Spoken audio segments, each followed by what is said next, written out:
উম্মত, আমার একদল দল কিয়ামত পর্যন্ত হকের উপর থাকবে, এটা নির্দিষ্ট কোনো দল নয়। দেশ চেঞ্জ হবে, সময় চেঞ্জ হবে, আলেম চেঞ্জ হবে, মাদ্রাসা চেঞ্জ হবে, সংগঠন চেঞ্জ হবে, সব চেঞ্জ হতে থাকবে, কিন্তু হক নির্দিষ্ট এক জায়গায় থাকবে এটা নয়, বিভিন্ন সময় বিভিন্ন জায়গায় থাকতে পারে। তো আব্দুর রহমান মোবারকপুরি বলতেছে যে ইসলাম ডাক্তারি বাস্তবতাকে মানে, তবে এই কথার অর্থ এই নয় যে সব ডাক্তারি বাস্তবতা ইসলাম মানবে। এই কথার অর্থ এই নয় যে সব ডাক্তারি সিদ্ধান্ত ইসলাম মানবে। বহু ডাক্তারি সিদ্ধান্ত ইসলাম অস্বীকার করেছে। দলিল, হারাম জিনিস দিয়ে চিকিৎসা করা, হারাম জিনিস দিয়ে চিকিৎসা ডাক্তারি বিদ্যা মানে। জাদু করলে কাজ হয়, শিরকি জিনিস দিয়ে ফু দিলে কাজ হয়, কে বলেছে হয় না? জিন শয়তান তো কাজ করে, হয়তো আল্লাহ সুবহানাহু ওয়া তাআলা, আল্লাহর রাসূল বলছেন জাদু আছে। তার মানে কি এখন আমি জাদু দিয়ে চিকিৎসা করব? তার মানে কি আমি এখন জাদু দিয়ে চিকিৎসা করব নাকি বলেন তো? জাদু আছে, এটা বাস্তবতা, তারপরে হারাম। তাহলে বহু চিকিৎসা বিজ্ঞানের বাস্তবতা এমন আছে যেটা বাস্তব, কিন্তু ইসলামে হারাম, বাস্তব কিন্তু ইসলাম অস্বীকার করেছে। আব্দুর রহমান মোবারকপুরি বলছে যে চিকিৎসা বিজ্ঞানের বাস্তবতা হলে ইসলাম মানবে, এ কথা ভুল। হারাম জিনিস দিয়ে চিকিৎসা, শুকুরের গোস্ত, তেল, চর্বি দিয়ে চিকিৎসা ইসলামে হারাম, চলবে না। অথচ ডাক্তার বলতেছে যে এই শুকুরের চর্বিতে এই চিকিৎসা আছে, ডাক্তারি বাস্তবতা, তাই বলে কি ইসলাম মানবে? সব ডাক্তারি বাস্তবতা ইসলাম মানে না। তো এখন ডাক্তার বলছে সংক্রামক আছে, তাই আমাকেও বিশ্বাস করতে হবে যে সংক্রামক আছে, এটা নয়। এটা আব্দুর রহমান মোবারকপুরির উত্তর। আচ্ছা, তারপরে তিনি বলছেন ফায-যাহিরু আর-রাজিহ ইনদি, আব্দুর রহমান মোবারকপুরি, আমার নিকটে প্রাধান্যপ্রাপ্ত মত হচ্ছে হাদিসের বাহ্যিক যে অর্থ, এই অর্থ আর এই হাদিসের মধ্যে সামঞ্জস্য। হাফিজ ইবনে হাজার আসকালানি যেটা করেছেন সেটা, হাফিজ ইবনে হাজার আসকালানি একই সামঞ্জস্য করেছে, আব্দুর রহমান মোবারকপুরি একই সামঞ্জস্য করেছে, ইমাম খাত্তাবি একই সামঞ্জস্য করেছে। মুআল্লিমুস সুনান 4th খণ্ড 233 পৃষ্ঠা, তুহফাতুল আহওয়াজি 5ম খণ্ড 199 পৃষ্ঠা, শামসুল হক আজিমাবাদী একই ব্যাখ্যা করেছে, আউনুল মাবুদ 8ম খণ্ড 256 পৃষ্ঠা, মুআল্লিমুস সুনান 4th খণ্ড 234 233, ইমাম খাত্তাবি একই ব্যাখ্যা করেছে, ইমাম তাবারি শারহ সাহিহুল বুখারী ইবনে বাত্তাল একই ব্যাখ্যা করেছে 9ম খণ্ড 410 পৃষ্ঠায়, ইমাম তাবারি একই ব্যাখ্যা করেছে, বাত্তাল উল্লেখ করেছে, মুনতাকা শারহুল মুআত্তাতে একই ব্যাখ্যা করা আছে। ইস্তিযকার ইবনে আব্দুল বার, এনাকেও বলা হয়, অনেকেই বলেছে তিনি জাহিরি ঘেঁষা মুহাদ্দিস, অনেকেই বলেছে। আহমদ বিন হাম্বলকে বলেছে জাহিরি ঘেঁষা মুহাদ্দিস। তুমি কি করবে? তুমি আব্দুর রাজ্জাক বিন ইউসুফকে বলছে জাহিরি। আরে মুহাদ্দিসদের মধ্যে একটা বিশাল গ্রুপ আছে যাদেরকে বহু মানুষ বলেছে জাহিরি ঘেঁষা মুহাদ্দিস। ইবনে আব্দুল বার ইস্তিযকারের 8ম খণ্ড 422 পৃষ্ঠা, তামহিদ 24 খণ্ড 196 পৃষ্ঠা, ইকমালুল মুআল্লিম বি ফাওয়াইদ মুসলিম 7ম খণ্ড 134 পৃষ্ঠা। এগুলো সব হচ্ছে দলিল যে ছোঁয়াচে রোগ নাই, এ কথাই ঠিক। তাহলে আল্লাহ রাসূল পালাতে বললেন কেন? ঈমান বাঁচাতে, মানুষের তাকদীরের প্রতি বিশ্বাস বাঁচাতে। কি বিশ্বাস? যদি যার ঈমানে দুর্বল, যার অন্তরে আল্লাহর প্রতি ভরসা দুর্বল, তাকে আল্লাহ রাসূল বলেছেন পালাতে, তাকে আল্লাহ রাসূল বলেছেন বাঁচতে, এবং এই জন্যই তাকে যেতে নিষেধ করেছেন মহামারী এলাকায়। মহামারী এলাকায় গেলে আক্রান্ত হবে, হয়ে বলবে আমি এই এলাকায় এসেছি তাই আক্রান্ত হয়ে গেছি। নাউজুবিল্লাহ। কথা বুঝতে পেরেছেন? মহামারী এলাকায় যেতে নিষেধ করেছে কেন? ঈমান বাঁচাতে। মহামারী এলাকায় যাবে দুর্বল ঈমানের মানুষ, গিয়ে আক্রান্ত হয়ে যাবে, দিয়ে বলবে যে আমি এসেছি এই জন্য আক্রান্ত হয়ে গেছে, তাকদীরের উপর থেকে ঈমান উঠে গেল। তাহলে তাকদীরের প্রতি এই বিশ্বাস রাখাটা, ছোঁয়াচে রোগ নাই এই বিশ্বাস রাখাটা কত জরুরি, যে এই বিশ্বাস বাঁচানোর জন্য পালাতে বলা হচ্ছে। এটা আর একটা নতুন যুক্তি, যাদের বুদ্ধি আছে তারা বুঝতে পারবে, যাদের মাথায় জ্ঞান আছে তারা ধরতে পারবে যে ছোঁয়াচে রোগ নাই এই বিশ্বাস বাঁচানোটা, তাকদীরের উপর ঈমান বাঁচানোটা, তাকদীরের উপর ঈমান আর ছোঁয়াচে রোগের প্রতি বিশ্বাস পরস্পর বিরোধী।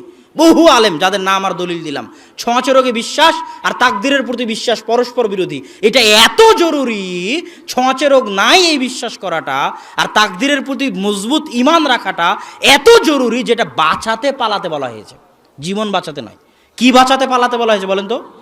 ঈমান বাঁচাতে, তাকদীরের প্রতি বিশ্বাস বাঁচাতে পালাতে বলা হয়েছে। আর যার ঈমান মজবুত, যার ঈমান শক্ত, যে গেলেও বলবে যে না আমি আমার তাকদীরে ছিল তাই আক্রান্ত হয়ে গেছি, তাদের জন্য যাওয়াও জায়েজ, তাদের জন্য খাওয়াও জায়েজ, চলাও জায়েজ, উঠাও জায়েজ। তার দলিল। এবার আসো, তো তুমি কাকে কাকে জাবারিয়া ফতোয়া দিবা, সেই জাবারিয়া ফতোয়ার কয়েকজন সাহাবী যাদেরকে যাদেরকে তোমার দৃষ্টিতে জাবারিয়া ফতোয়া দেওয়া যেতে পারে, একদল যুবকের দৃষ্টিতে। আন্না ওয়াফদা সাকিফ, সাকিফ গোত্রের একটা প্রতিনিধি দল আসলো কার নিকটে? আবু বকর সিদ্দিক রাদিয়াল্লাহু তাআলা আনহুর নিকটে।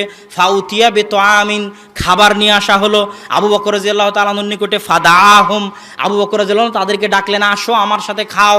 ফাতানাহা রাজুলুম মিনহুম, তাদের মধ্যে একটা লোক দূরে সরে গেল, খাবারের প্লেটে আসে না। আবু বকর রাদিয়াল্লাহু তাআলা, মালাক, তোমার সমস্যা কি, খাবারের প্লেটে আসো না কেন? লোক বলল, মাজদুম, আমি কুষ্ঠরোগে আক্রান্ত, আমি এই জন্য খাবারের প্লেটে যাচ্ছি না। তখন আবু বকর রাদিয়াল্লাহু তাআলা আনহু তাকে ডাকলেন এবং নিজের খাবারের প্লেটে হাত দিয়ে খাওয়ালেন। তাহলে এখন আবু বকর রাদিয়াল্লাহু তাআলা কি জাবারিয়া? আবু বকর রাদিয়াল্লাহু তাআলা জানার পরেও যে কুষ্ঠরোগ ছোঁয়াছে, তারপরেও নিয়ে এসে খাচ্ছেন এক প্লেটে, জানার পরে। আচ্ছা, এবার দেখেন সালমান ফারসি রাদিয়াল্লাহু তাআলা উনি কি করতেন? কানা ইয়াসনাআনি তুআম, তারা খাবার তৈরি করতেন একদিন আনুষ্ঠানিকতা করে, লিল মাজদুমিন, সব কুষ্ঠরোগীর জন্য একদিন খাবারের ব্যবস্থা করতেন, আর সব কুষ্ঠরোগীকে দাওয়াত দিয়ে একসাথে তাদের সাথে খাবার গ্রহণ করতেন। তাহলে এখন তারা সবাই কি তাহলে জাবারিয়া হয়ে গেলেন সাহাবীরা?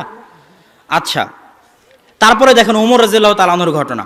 ওমর রাদিয়াল্লাহু তাআলা একদিন খাচ্ছে, তার সামনে একজন কুষ্ঠরোগ বলেন বা আর একটা রোগ আছে যেটা গায়ে সাদা সাদা হয়ে যায়, হ্যাঁ, তো ওই ধবল রোগ, ওই রোগে আক্রান্ত একজন ব্যক্তি আসলো। তখন ওমর রাদিয়াল্লাহু তাআলা আনহু তাকে সাথে করে নিয়ে ফাওয়াদা আয়াদাহু ফিত তুআম, তাকে সাথে করে নিয়ে খাবারের মধ্যে হাত দিলেন। তাহলে এই যে সাহাবীদের কুষ্ঠ রোগের ব্যক্তির সাথে খাবার খাওয়ার ঘটনা, তাহলে এই সাহাবীদেরকে কি আপনি জাবারিয়া বলবেন? এবার আসি, ইমামদের মন্তব্য শেষ, হাদিসের ব্যাখ্যা শেষ, এবং সার্বিক আলোচনার দৃষ্টিতে এটা প্রমাণিত যে ছোঁয়াচে রোগ নেই, এবং মহামারী মানুষের জন্য ফিতনা। মহামারী মানুষের জন্য কি? ফিতনা। আব্দুল্লাহ বিন মাসউদ বলছে, শোনো, মহামারী মানুষের জন্য ফিতনা। কার জন্য? আলফার, পালিয়ে যাওয়া ব্যক্তির জন্য ফিতনা। আল মুকিম, অবস্থানকারী ব্যক্তির জন্য ফিতনা। যে পালিয়ে যাবে সে বলবে ফারারতু ফানা যাও তু, পালিয়ে গেছি তাই বেঁচে গেছি, আর ইমান নষ্ট হয়ে গেছে। আম্মাল মুকিম, যে অবস্থান করবে তার জন্য ফিতনা, সে বলবে আকামতু ফামিত্তু, এখানে থেকেছি তাই মারা গেছি, করোনা ভাইরাস আক্রান্ত রোগী দেখতে গেছিলাম তাই মারা গেছি, আর ইমান নষ্ট হয়ে গেছে। ওয়া ইন্নামা ফাররা মান লাম ইয়াজি আজালুহু, বরং সত্য কথা এটাই, পালিয়ে গেছে সে, পালিয়ে যে বেঁচে গেছে, ওর মৃত্যু আসেনি তাই বেঁচে গেছে, পালানোর কারণে বাঁচেনি। পালিয়ে যে বেঁচে গেছে, ও যে বেঁচে গেছে আর কারণ কি? তার মৃত্যু তাকদিরে আসেনি, এই জন্য বেঁচে গেছে। এটা হচ্ছে সঠিক আকীদা। আকামা ফামাতা, থেকে গেছে মরে গেছে, ওর জন্য সঠিক আকীদা কি? তার মৃত্যু চলে এসেছে তাই মরে গেছে, এটা সঠিক আকীদা। বুঝতে পেরেছেন? একদিন ইতিহাসের ঘটনা, আল্লাহ সুবহানাহু ওয়া তাআলা সূরা বাকারার মধ্যে বলছে, আলাম তারা ইলাল্লাযীনা খারাজু মিন দিয়ারিহিম ওয়া হুম উলুফ হাদারাল মাউত। মুফাসসিরগণ ব্যাখ্যায় লিখছে, একদল মানুষ, হাজার হাজার মানুষ গ্রাম ছেড়ে পালিয়ে গেছে। তো মুফাসসিররা ব্যাখ্যায় লিখছে, এরা মহামারীর ভয়ে পালিয়ে গেছে, ছোঁয়াচে রোগ ধরেছে, মহামারী ধরেছে, তো এখন একজন পুরো গ্রাম খালি হয়ে যাবে, এই জন্য পালিয়ে গেছে। তো আল্লাহ ওদেরকে স্বাভাবিকভাবে মৃত্যু দিয়েছেন। কিভাবে মৃত্যু দিয়েছেন বলেন তো? একদল হাজার হাজার মানুষ গ্রাম থেকে পালিয়ে গেছে মহামারীর ভয়ে, ওরা একই সাথে মারা গেছে স্বাভাবিক। কথা বুঝতে পেরেছেন? তারপরে একজন নবীকে দিয়ে আল্লাহ ওদের কাছে পাঠিয়েছেন, নবী দোয়া করেছে, ওরা জীবিত হয়ে গেছে। এটার মাধ্যমে আল্লাহ দেখাতে চেয়েছেন যে পালিয়ে মৃত্যু থেকে বাঁচানো যায় না, ভাগ্যে যদি মৃত্যু থাকে তো মৃত্যু আসবে। অতএব মহামারী থেকে মৃত্যু বাঁচানোর জন্য পালিয়ে তাকদীরের প্রতি বিশ্বাস দুর্বল করিও না, নিজের ঈমান, তাকদীরের প্রতি ঈমান নষ্ট করিও না। এবার আসেন, আমরা এবার আলোচনায় আসি মাস্ক। ছোঁয়াচে রোগের আলোচনা মোটামুটি শেষ, এবার মাস্ক পরে সালাত আদায় করা সবচেয়ে বেশি গন্ডগোল যেটা নিয়ে হয়েছে, যে মাস্ক পরে সালাত আদায় করা যাবে না যাবে না। এখন আব্দুর রাজ্জাক বিন ইউসুফ ফতোয়া দিয়েছে যে মাস্ক পরে সালাত আদায় করবেন না। তিনি কিন্তু বলেননি যে মাস্ক পরে সালাত আদায় করলে সালাত হবে না। তার শক্ত কথাগুলোকে মানুষ উল্টিয়ে ধরে, ভুল বুঝে উল্টিয়ে ধরে। উনি হেদায়েত করতে চাচ্ছেন, একটা ফতোয়া একটা দাওয়াত। দাওয়াত ভিন্ন জিনিস, ফতোয়া ভিন্ন জিনিস। দাওয়াত ভিন্ন জিনিস, ফতোয়া ভিন্ন জিনিস। আমি এই মঞ্চে বক্তব্য দিতে এসে যদি বলি জোরে আমিন বলার উপর বক্তব্য দিতে আসছি, শোনেন যে আমি কিসের উপর বক্তব্য দিতে আসছি বলেন তো? জোরে আমিন বলার উপর বক্তব্য দিতে আসে। এখন সব হাদিসগুলো বলতেছি, শুনেন, আহমদ বিন হাম্বাল বলেছে, শাফি বলেছে, মালিক বলেছে, উমুক উমুক বলেছে, জোরে আমিন না বললেও সালাত হবে। এখন এটার উপর বক্তব্য দিতে লাগলাম যে জোরে আমিন না বললেও কি হবে? সালাত হবে, তাহলে একটা মানুষ জোরে আমিন বলবে? হ্যাঁ, আমাকে বলতে হবে জোরে আমিন বলবেন না কেন? আল্লাহ রাসূলের সুন্নাত, বলতে হবে আপনাকে, আপনি বলতে বাধ্য, বলবেন না কেন? এখন এই যে বলতে বাধ্য বললাম, আব্দুর রাজ্জাক বিন ইউসুফ জোরে আমিন বলাকে ফরজ করে দিয়েছে। কিন্তু এটা তো আসলে আমি দাওয়াত দিচ্ছি, আমি তো ফতোয়া দিচ্ছি না। তুমি আমাকে আবার পাল্টা জিজ্ঞেস করো, আচ্ছা আব্দুর রাজ্জাক বিন ইউসুফ সাহেব, আমি যদি জোরে আমিন না বলে সালাত আদায় করি, সালাত কি হবে? তখন আব্দুর রাজ্জাক বিন ইউসুফই বলবে যে হ্যাঁ হবে। তাহলে ফতোয়া আলাদা জিনিস আর দাওয়াত আলাদা জিনিস। তো আব্দুর রাজ্জাক বিন ইউসুফ মাঠে দাওয়াত দেয়, তো ওনাকে গুরুত্ব দিয়ে বলতে হয়। এখন আব্দুর রাজ্জাক বিন ইউসুফ 7 ভাগে কুরবানির উপর কঠোর বক্তব্য দেয়, কথা বুঝতে পেরেছেন? এখন একদল আছে যারা বলতে থাকবে যে না এটা ভুল ফতোয়া, ভুল ফতোয়া, কেন 7 ভাগে কুরবানি দেওয়া যায় যায় যায় যায় যায় যায় যায়। তাহলে আমাকেও যদি জিজ্ঞেস করা হয় তো আমিও বলবো যে হ্যাঁ, যদি পরিবারের পক্ষ থেকে না হয়, আব্দুর রাজ্জাক বিন ইউসুফ, আমি না আব্দুর রাজ্জাক বিন ইউসুফ, যদি পরিবারের পক্ষ থেকে না হয় তো দেওয়া যেতে পারে, কিন্তু এটা ঠিক নয়, উচিত নয়। উত্তম কোনটা? আল্লাহ রাসূল বলেছে একটা পরিবারের পক্ষ থেকে একটা কুরবানি, এটা উত্তম। তো দাওয়াত তো আমাকে এটাই দিতে হবে যে সবাই পরিবারের পক্ষ থেকে একটা কুরবানি দেন, কথা বুঝতে পেরেছেন? ওটার উপর জোর দিতে হবে, এটা আল্লাহ রাসূলের সুন্নাত, কেন দিবেন না? দেন, কেন দিবেন না? দেন। এখন তুমি চলে গেছো উল্টা রাস্তায়, সব সুন্নাত বিরোধী কার্যকলাপ কিভাবে জায়েজ প্রমাণ করা যায়, এই জন্য তুমি ফতোয়ার পিছনে লেগে গেছো। উনি আছেন দাওয়াতে, তুমি আছো ফতোয়ায়। ফতোয়া ওনাকেও জিজ্ঞেস করলে উনি অ্যান্সার দিবে। তাহলে এখন সবাই মাস্ক পরে সালাত আদায় করতেছে, যেখানে গরুর কুরবানির হাটে ঘামের সাথে ঘাম লাগে। কিসের সাথে কি লাগে বলেন তো? ঘামের সাথে ঘাম লাগে। ওই কুরবানির হাটের মধ্যে যে মসজিদ আছে ওখানে 3 ফিট দূরে দাঁড়িয়ে সালাত আদায় করতেছে। তাহলে এটা তামাশা না? একই মোটর সাইকেলে বাপ বেটা 3 জন এসেছে তাকওয়া মসজিদের ঘটনা, একই মোটর সাইকেলে সালাতের সময় 3 ফিট দূরে দাঁড়িয়েছে। তা আমি কি তামাশার বিরুদ্ধে বলবো না? শরীয়তের সাথে হাসি ঠাট্টা মজাকের বিরুদ্ধে বলবো না? এখন বলতে গেলাম তুমি পাল্টা বলছো যে 3 ফিট দূরে দাঁড়ালে সালাত হবে না, এটাকে বলেছে। আরে বাবা, একটা হচ্ছে সুন্নাত, সাধ্য অনুযায়ী যেটার প্রতি আমল করার চেষ্টা করা উচিত, ওটার গুরুত্ব দিতে গিয়ে তো আমি বলবো। এখন আল্লাহ রাসূলের হাদিস যে সালাতের মধ্যে মুখ ঢাকা নিষেধ, গেল একটা দলিল। দ্বিতীয় দলিল, ইসলামের মৌলিক নীতিমালা যে হজ ওমরা এবং সালাতে মুখ ঢাকা যাবে না।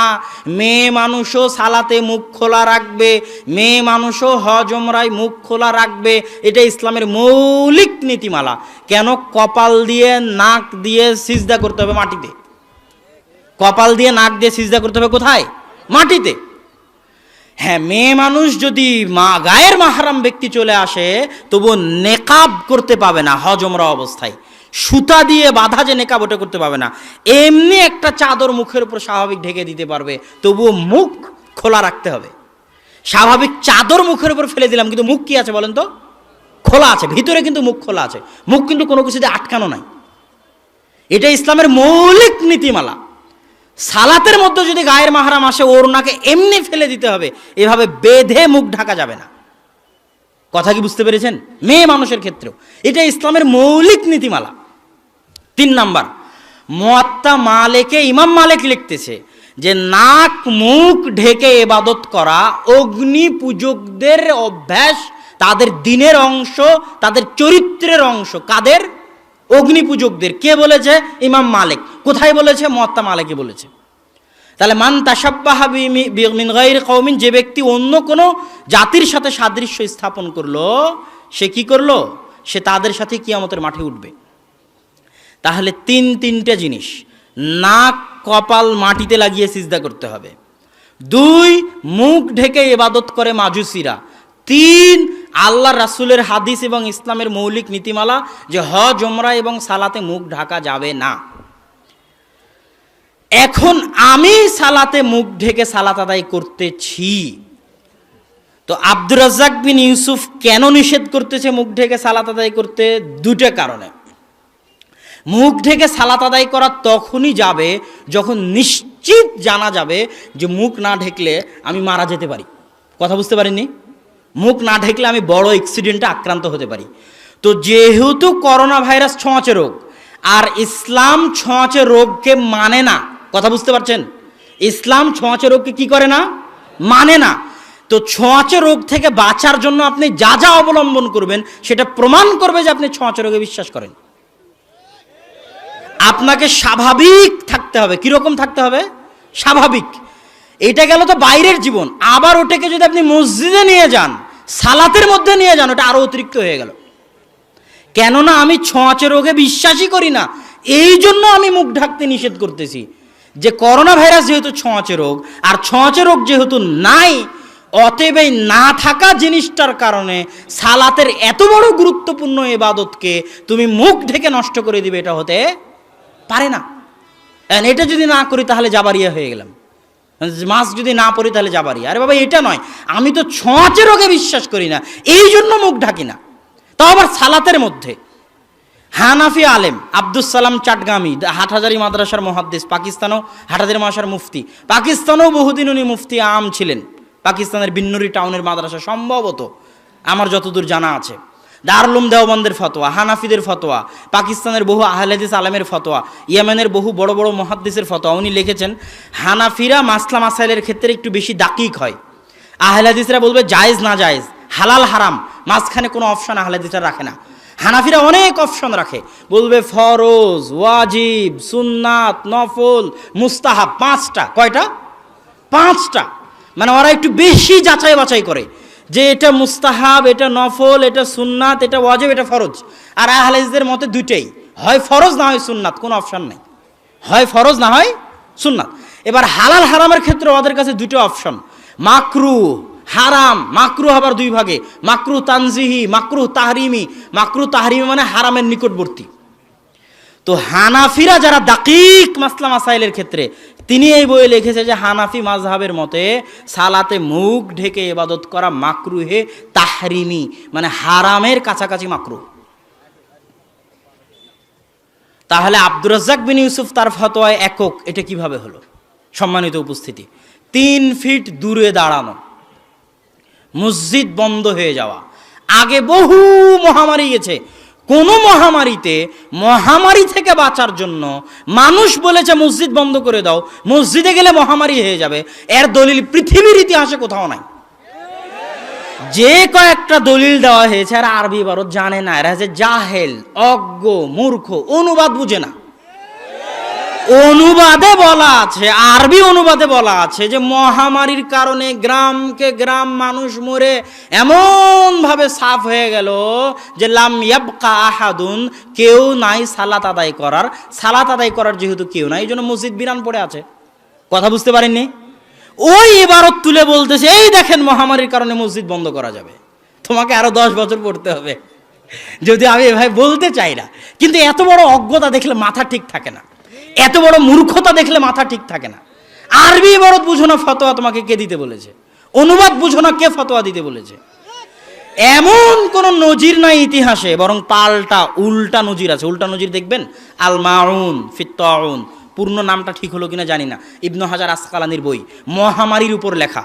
ইবনু হাজার আসকালানি 400-450 হিজরির ঘটনা নকল করতেছে, দামেস্ক, সিরিয়া, ফিলিস্তিনের ঘটনা নকল করতেছে। ভয়ঙ্কর মহামারী, গ্রামকে গ্রাম সাফে, যে সেকেন্ডে কে কাফন দিবে, কে জানাজা দিবে, কাকে কোন কবরে দেওয়া হবে ভাবার সময় নাই, গণকবর। ওই মুহূর্তে মানুষেরা বলা বলি করতে লাগলো, এই শোনো, মহামারী থেকে যদি বাঁচতে চাও, যে যা গুনাহের কাজ করছো সব বন্ধ করে দাও, মদের আড্ডা বন্ধ করে দাও, মদের দোকান বন্ধ করে দাও, জেনার দোকান বন্ধ করে দাও, যা আছে তাসের দোকান, জুয়ার দোকান সব বন্ধ করে দাও, দিয়ে নারী পুরুষ সবাই চলো মসজিদে। ইবনু হাজার আসকালানি নকল করতেছে, নারী পুরুষ সব ভেঙ্গে মসজিদে চলে গেল। বলছে মসজিদে গিয়ে কাঁদো, তওবা করো, ইস্তেগফার করো। সবাই মসজিদে গিয়ে তওবা ইস্তেগফার করতে লাগলো, আল্লাহ মহামারী উঠিয়ে নিলেন। তাহলে মহামারী থেকে বাঁচতে মসজিদে যাওয়ার দলিল আছে বেটা, মসজিদ বন্ধ করার কোনো দলিল নাই। এবং মুসলমানের বাঁচার জায়গা মসজিদই, শত দলিল আছে। সূর্যগ্রহণ লাগলো, মহাবিপদ, দৌড়ে গিয়ে দেখে আল্লাহ রাসূল মসজিদে সালাত আদায় করতেছে। তাহলে বিপদ থেকে বাঁচতে কোথায় পালাতে হবে? মসজিদে পালাতে হবে। তুমি বাঁচার রাস্তা বন্ধ করে দিয়েছো। এই সব আউল ফাউল জাতিসংঘ কখন কি না বলে, হু কখন কি বলে, জন হপকিন্স কি পরিসংখ্যান দেয় না দেয়, ওগুলো সারাদিন পেপার পত্রিকা প্রচার করে, ওগুলোর চাপে সবার মাথা হয়ে গেছে নষ্ট। যে ফতোয়া টিকবে না সেই ফতোয়া দেওয়া ঠিক নয়। কেন 3 ফুট দূরে দাঁড়িয়ে সালাতের পক্ষে তুমি যে লড়াই করতেছো, মাস্ক পরে সালাত আদায়ের পক্ষে যে লড়াই করতেছো, এই ফতোয়া কিন্তু টিকবে না। কি জন্য টিকবে না? এখন পর্যন্ত বিশ্ব স্বাস্থ্য সংস্থা বলো আর জাতিসংঘ বলো আর বিজ্ঞানীরা ডাক্তারেরা বলো, কেউ নিজেও জানে না যে করোনা ভাইরাস কি, কেমনে ঢুকে কেমনে বের হয়, কি করা যাবে, মাস্ক পরলে বাঁচা যাবে না, মাস্ক পরলে বাঁচা যাবে না, কোন মাস্ক পরতে হবে, সার্জিক্যাল মাস্ক না কাপড়ের মাস্ক না পিপিই, কি পরলে বাঁচা যাবে কেউ ভালোভাবে জানে না। প্রত্যেক দিনই মতভেদ। আজকে জাতিসংঘ একটা মত দিচ্ছে যে মাস্ক না পরলেও কোনো সমস্যা নাই, করোনা ভাইরাস হবে না। পরের দিন আবার বলছে না মাস্ক পরতে হবে। পরের দিন আবার বলতেছে একদল ডাক্তার না এই সার্জিক্যাল মাস্ক পরা যাবে না, কাপড়ের মাস্ক না, কাপড়ের মাস্ক না সার্জিক্যাল মাস্ক। তো ওরই তো মন্তব্যের ঠিক নাই, তুমি তার উপর ভিত্তি করে ফতোয়া দিয়ে ইসলামের বিধানকে এত দ্রুত কেন পরিবর্তন করলে? ডাক্তারেরা আগে সব একমত হোক, একমত হয়ে বলুক, তারপরে একটা কথা। ডাক্তারেরাই তো একমত নয়, আজ এক কথা বলে কাল আর এক কথা বলে। জাতিসংঘরিত মন্তব্যের ঠিক নাই, আজ এক কথা বলে কাল আর এক কথা বলে। আর লকডাউন দিয়ে তো দুনিয়া চলবে না। প্রথম দিনেই যেই দিন জামিয়া সালাফিয়া বন্ধ হয়, প্রথম দিনেই যেই দিন জামিয়া সালাফিয়া বন্ধ হয়, সেই দিনেই আব্দুর রাজ্জাক বিন ইউসুফ ওই দিনই বলেছেন যে এইভাবে শিক্ষা প্রতিষ্ঠান বন্ধ করে বরকত কমানো হচ্ছে। কেন? কোরআন হাদিস পড়বে, মসজিদ চলবে, আল্লাহর বরকত অবতীর্ণ হবে, বাঁচা যাবে বিপদ থেকে। মাদ্রাসা বন্ধ, মসজিদ বন্ধ, বিপদ তো আরও নামবে। ওই দিন বলেছেন, প্রথম দিন। তখন মানুষ অনেক সমালোচনা করেছে, কিন্তু বাস্তব সত্য কথা কিন্তু এটাই। তো এখন পর্যন্ত জাতিসংঘ কেউ বলেনি যে আপনারা 3 ফুট দূরে দাঁড়ায়েন না, কেউ আপনারা 3 ফুট দূরে না দাঁড়িয়ে পাশাপাশি দাঁড়ান। কেউ জানে না যে কত ফুট দূরে করোনা ভাইরাস যায়, 9 ফুট দূর পর্যন্ত যায় না 10 ফিট দূর পর্যন্ত, না 3 ফিট দূর পর্যন্ত যায়, কেউ কিন্তু জানে না। তখন 3 ফিট দূরে দাঁড়ালো, যদি 9 ফুট দূরেও ধরে তাহলে? কথা বুঝতে পারেননি? তাহলে যে ফতোয়া টিকবে না সেই ফতোয়া দিতে গিয়ে অপমান হতে হবে, আজ হোক কাল হোক হতে হবে। কেননা জাতিসংঘ কোনোদিন বলবে না যে এখন করোনা মহামারী উঠে গেছে, এখন আর নাই।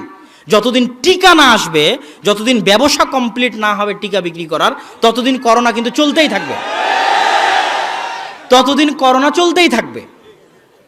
তো এখন যতদিন করোনা চলতে থাকবে দেখবেন যে না ও মসজিদে 3 ফুট দূরে বন্ধ হয়ে গেছে, মাস্ক ছাড়া মানুষ চালাতে আসতেছে, তাহলে ওরা যতক্ষণ বলবে না ততক্ষণ তুমি তোমার ফতোয়া ধরে রাখতে পারবা না।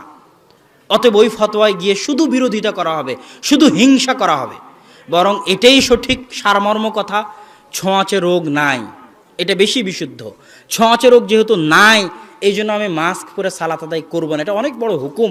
সালাতে মুখ খোলা রাখা অনেক বড় হুকুম, এবং মাজুসিরা মুখ ঢেকে ইবাদত করে।